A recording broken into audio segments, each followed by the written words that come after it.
The night was colder than it had any right to be, the kind of cold that crept into bones and stayed there, whispering reminders of every regret a man had ever carried. The moon hung low over the Wyoming plains, pale and indifferent, as a battered pickup truck rattled down a dirt road far from town.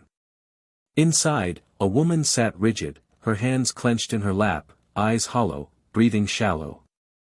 Beside her, a man gripped the steering wheel like it might fly away if he let go. Between them, on the floorboard, was a sack, rough burlap, stained with dust and old grain. Inside it, something moved. Something alive. The woman's lips trembled. "We can't keep her," she whispered, though there was no one around to hear but the wind. The man didn't answer.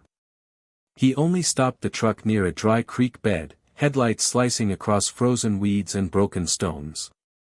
He killed the engine. Silence rushed in.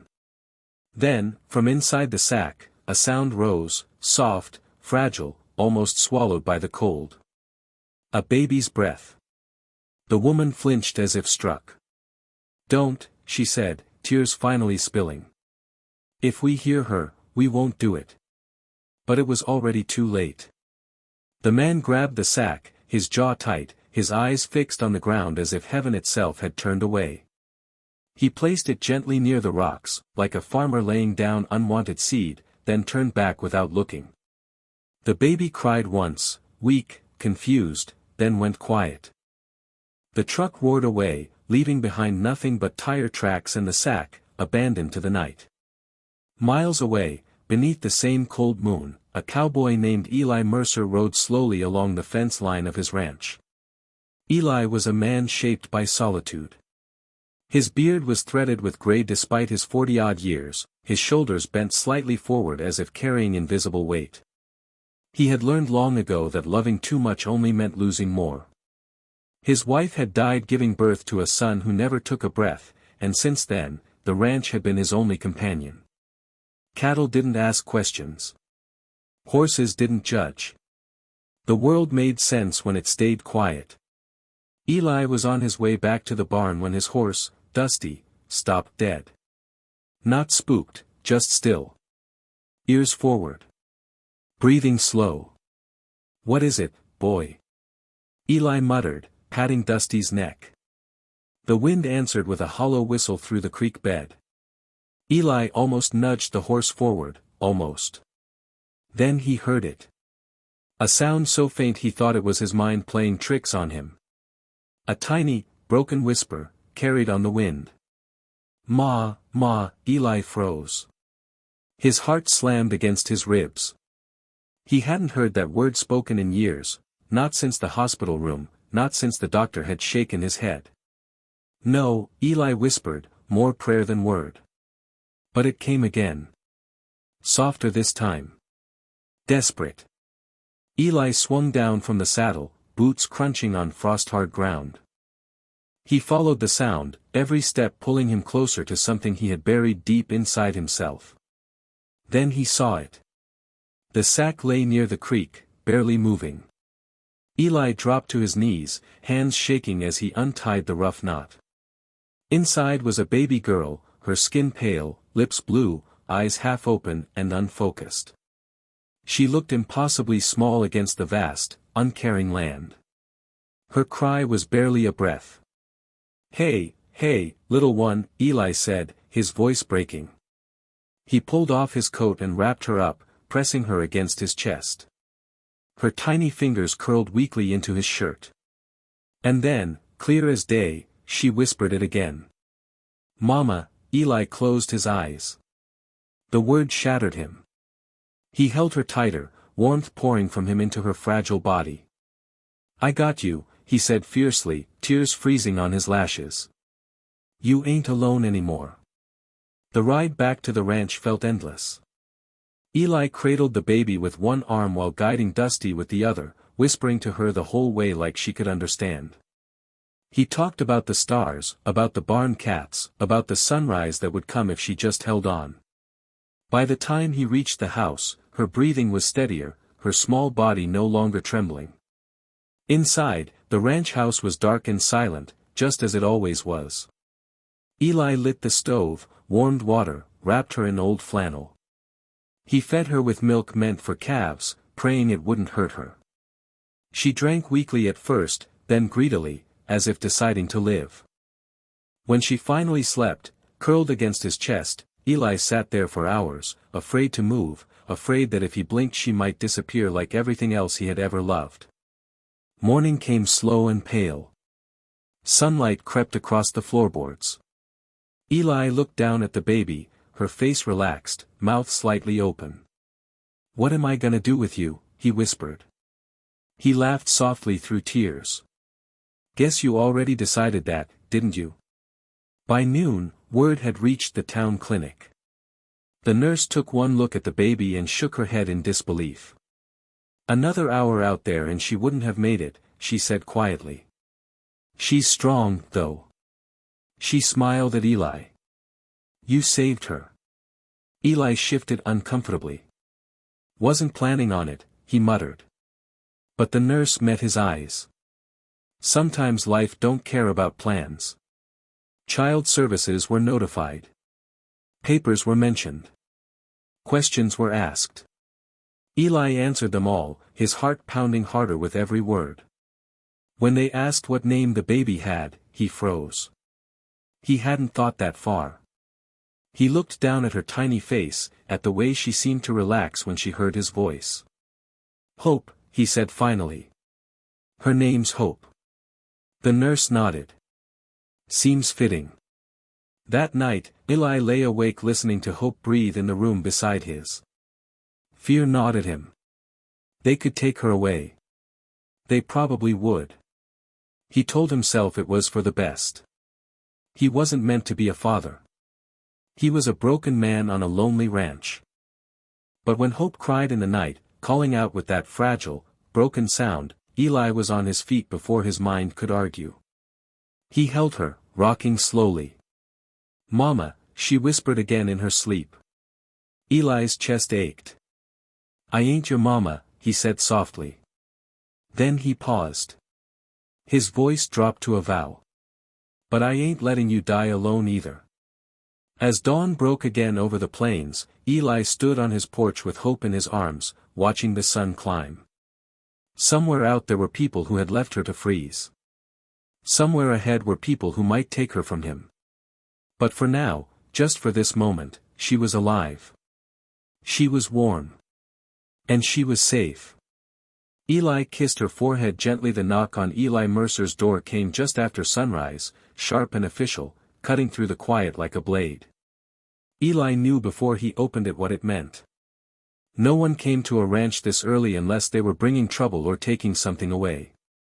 He laid Hope gently in the crib the nurse had lent him, her tiny chest rising and falling in steady rhythm, then stepped onto the porch. 2 cars sat in the dirt drive. One bore the county seal. A woman in a gray coat stepped forward, clipboard tucked under her arm, eyes trained on him with practiced distance. "Mr. Mercer," she said. "I'm from Child Protective Services. We need to talk about the infant." Eli nodded slowly. "I figured." He didn't argue. He didn't beg. He only asked one thing. "Can I hold her while you do?"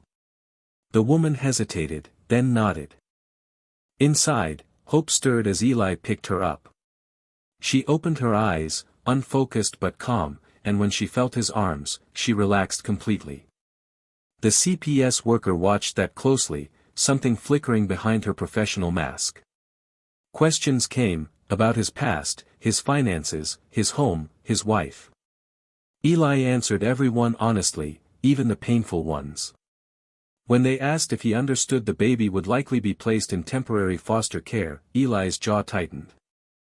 "I understand," he said. "Don't mean I agree." The woman sighed. "This isn't about agreement. It's about procedure." She reached for Hope, and for the first time, the baby cried hard, her tiny face crumpling, her fists clenching. "Mama," she whimpered, the word cracked and broken.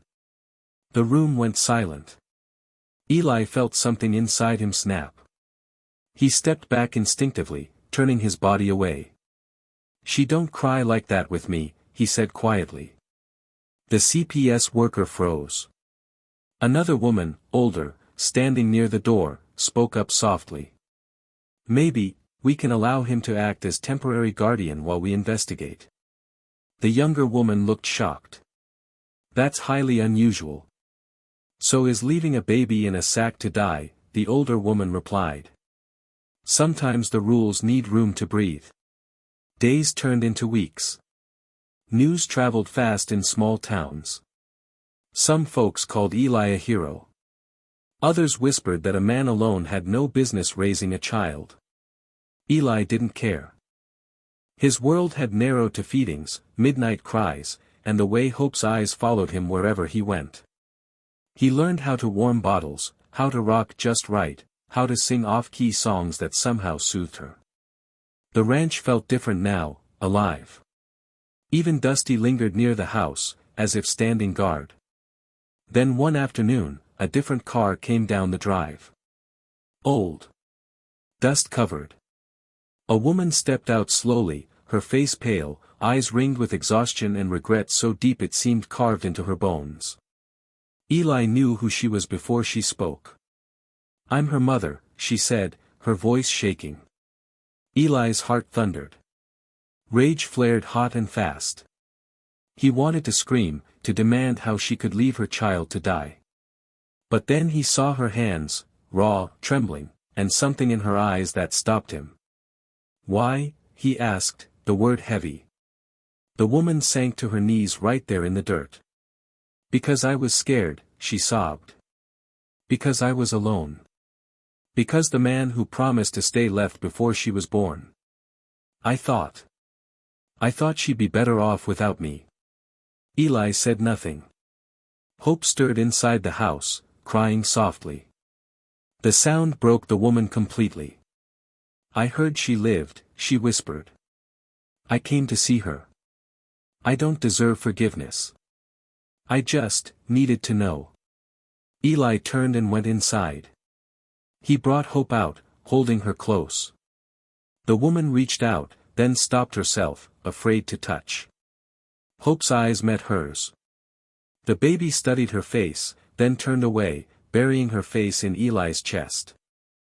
The woman covered her mouth, tears streaming. She chose, she whispered. Weeks later, the courtroom was packed. CPS reports. Medical statements. Testimonies. The judge listened as Eli spoke, quiet, steady, honest. He didn't paint himself as a savior. I was just there, he said. I heard her. The birth mother stood too, her voice barely holding together. I made the worst mistake of my life, she said. But I know this, I left her, and he stayed. Silence hung heavy. The judge looked down at Hope, sleeping peacefully in Eli's arms. This child survived because of love, the judge said. And love is not measured by blood alone. The gavel came down. Guardianship granted. Permanent. Eli closed his eyes, breath leaving him in a rush he hadn't realized he'd been holding for months. That night, the ranch glowed warm against the cold dark plains. Eli sat on the porch, Hope asleep against his chest, stars blazing overhead. He thought about the night he'd heard that tiny voice in the wind. One word that had changed everything. Mama. He smiled softly. Guess you were calling for someone, he whispered. Didn't know it'd be me.